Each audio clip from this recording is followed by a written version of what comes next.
Yep,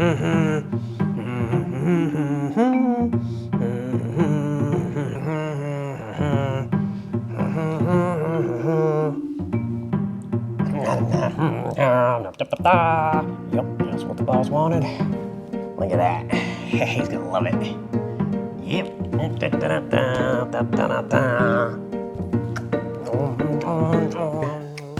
Hey man, what are you doing? I'm installing lifesavers just like you asked me to. That is not what I asked you to do. I asked you to install the new Float Life lifesavers for the Onewheel GT. Oh, you didn't say Float Life. You said you just put some lifesavers on there, and that's what I was doing. I know it looks colorful and it tastes delicious, but yeah, it does taste delicious. That's I love not it. the goal here. The goal is to protect the. You know what, dude? Can you just whatever? I'll take care of it myself. Can I at least take some of the lifesavers with me? No, you can't have any. No. Just get out of here. All right, man. Well, yeah. you know, I was just trying to help Thanks, out. Mikey. Thank you. Oh, okay. Jeez. Hey guys, Steve Ginter here. Welcome back to the channel. And I got a little bit of a cold. I'm still trying to get over it, so I apologize, but I've been jonesing to ride. Haven't ridden in a week. I've been jonesing to work on the Onewheel GT because, like the intro shows, I do have some Onewheel GT lifesavers and I do want to put those on here. So that's what we're going to do today. We are going to install some lifesavers from Float Life, not the candies here. Although Mikey was right. They do taste really good. Now I gotta finish chewing. If you've watched any of my previous videos, you might have seen that I did have some of these rim protectors. Well, okay, let me correct myself. They're not really rim protectors. They're more like rim trim color accent.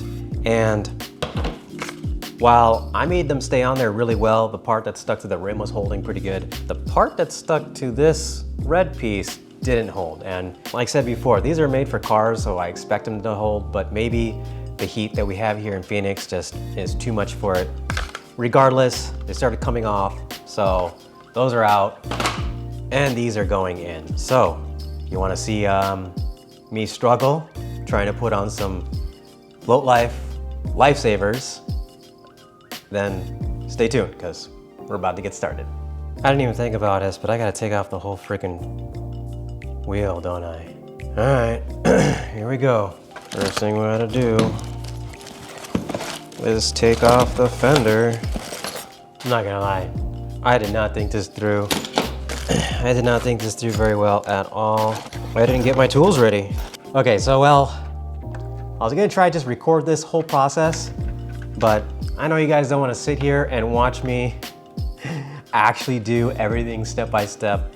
You should know the basics of taking your Onewheel apart, but the one thing that will be a little bit of a struggle, aside from just using these damn Allen wrenches, is that we will need to get the whole wheel off of the rails to be able to get them on there, which means the hub bolts are gonna have to come out. So I'm probably gonna jump around on this video just so that it's not super long.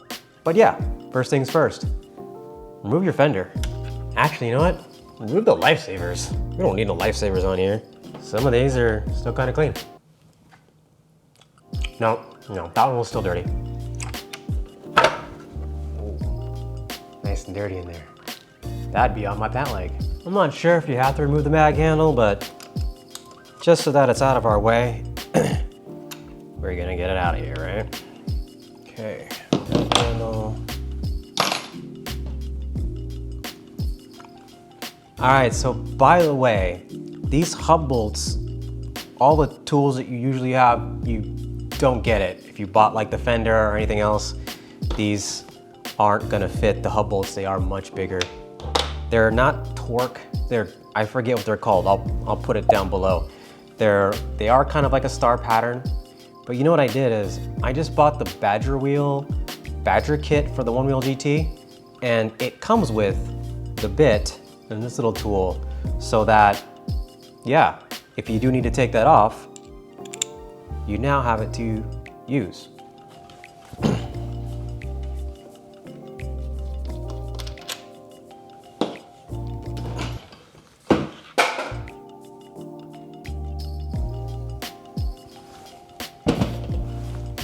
Come on. Yeah, this side's tight. Ah! Ah! One of these days, I need to get myself some good power tools. Who's got a suggestion for good power tools? What's your favorite brand? I try to do all this stuff by hand just so that I don't over tighten or strip anything, but man, that freaking hurt. Just 2 more or 4 more little Allen screws down there. Is it this size? That guy? Do the one on the other side? Oh, you know what? You know what I forgot is you probably want to unplug the cable that goes to the motor. That way we can completely free the wheel. I did not think about that. That's how sick I've been. My brain is just not thinking straight. So let's get that guy. Let's get that plug unplugged. Are we free? That's free. That's the cable I was talking about, which I'm trying to get to right now.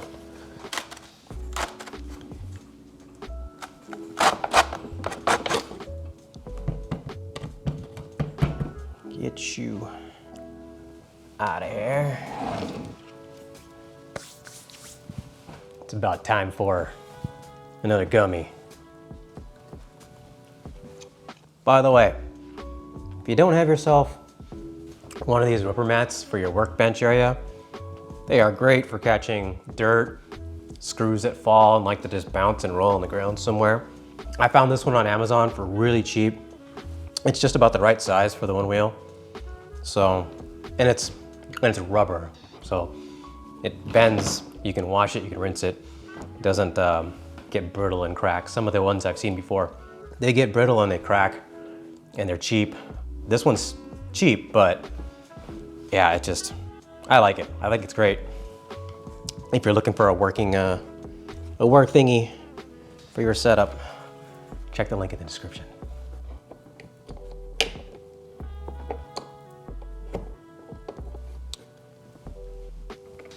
There we go. The wheel is free. We're just gonna set you on the ground, out of my way. All right, so the next thing I'm pretty sure we gotta do is let some air out, because the lifesavers, they need to insert in around the rim itself. And of course, the tire is inflated and pushed up against the backside of this rim, making it so that we just can't get it on there. So we gotta let air out of this sucker. Let me take off my valve stem cap. And first thing we're gonna do is just push this on the sucker and let some air out. See, what we're gonna end up doing is we're gonna end up breaking the bead. I think we need to break the bead. Someone correct me if we don't. I'm just gonna do it because I feel like we might have to get at least one of the sides on. And then I've got a valve stem remover, which should pretty much let all the air out. Make it much faster to deflate the tire. But if you do this, just make sure you do let out air first, because there's a lot of pressure buildup behind this valve stem cover. And this little tiny sucker right here will go flying. And good luck finding it if you've got a messy house or a messy garage or workplace. So another reason why I love this little mat, because I can stick it down and I know it's not gonna go, or it shouldn't go anywhere out of my line of sight. And now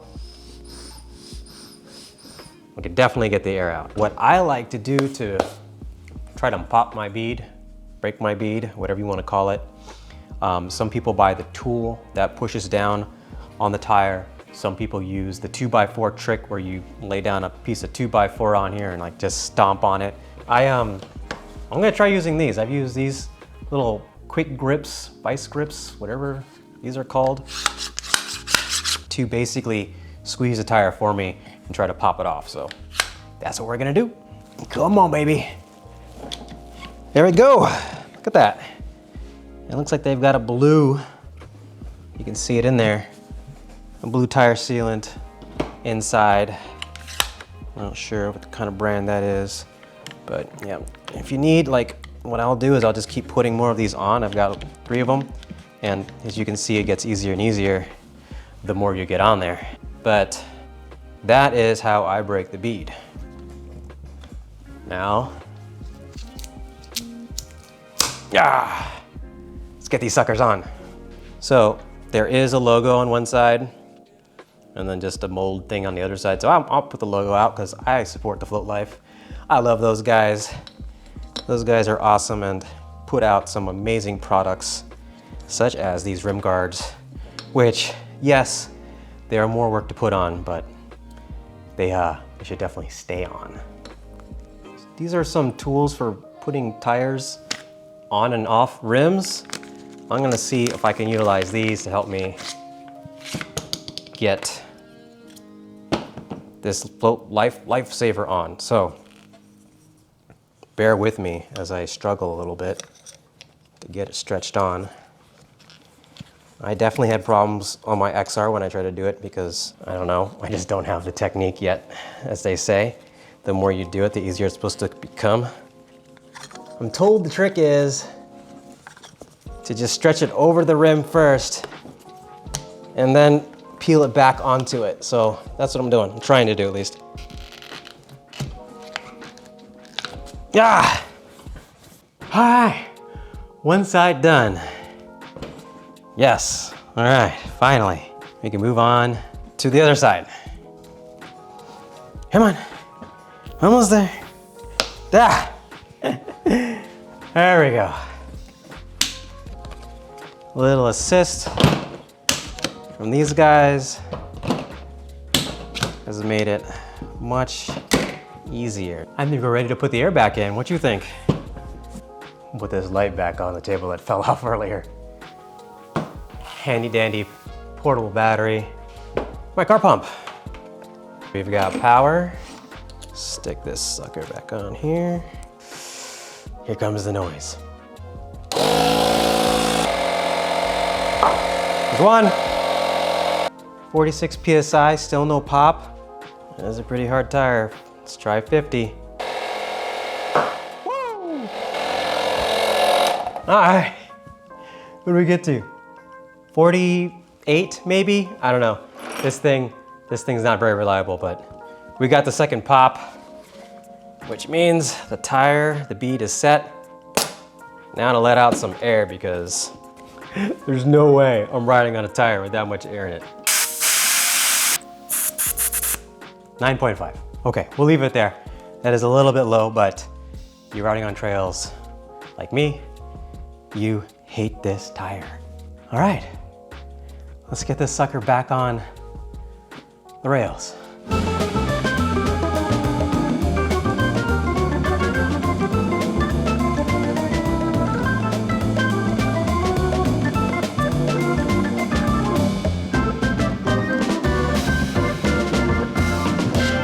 All right, only thing left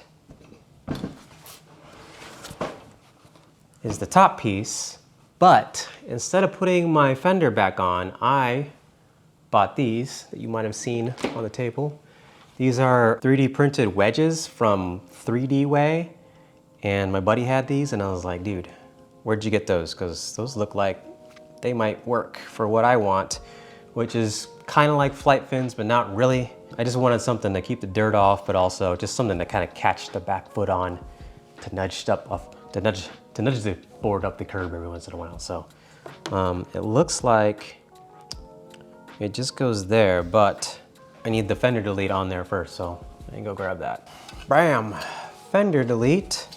Oh, actually, I forgot, I still have the mag handle too, but we'll get to that last. Pro tip, put your mag handle on before you put these fenders on. Look at that, it's not rubbing, but man, is it close. Now we can put these suckers back on here. Oh, one last thing. Valve stem cover. Which, by the way, you know you can buy like a whole bag of these things on Amazon, like all the colors you want. And yeah, I just give them out for free when I go ride with people because I don't need this many, but hey, if you got a favorite color, you know, it's kind of like handing out candy. These, by the way, ooh, did my light just die? All my gear is dying because this took much longer than I thought it would, so I'm just gonna hold this light up really quick because all my batteries are dying. Anyways, these half fenders or wedges, whatever you wanna call them, they are a nice, softer, kind of rubbery 3D print, so they shouldn't just snap or break off. And yeah, I think it's time now. Okay, maybe not right now because it's nighttime, but the next thing I'm gonna do is I'm gonna take this guy out on the trails, see how these hold up because they are pushing in on the sidewalls of this already narrow sidewall tire to see if I can feel any difference in this hard stock treaded tire, and then see if I can utilize these in any way or if they're just kind of there for fancy show, and I'll give you my final thoughts. All right, enjoy the ride video.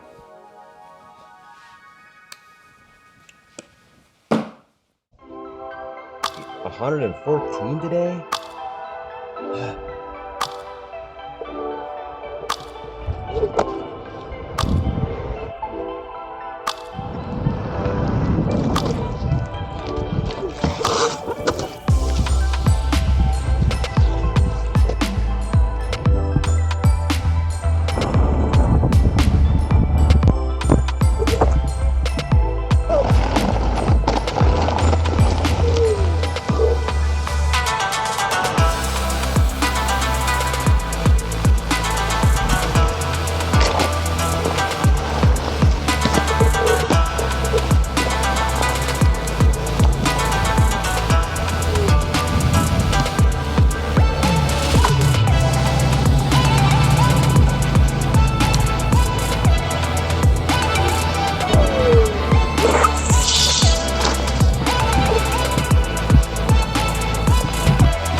Ooh, man.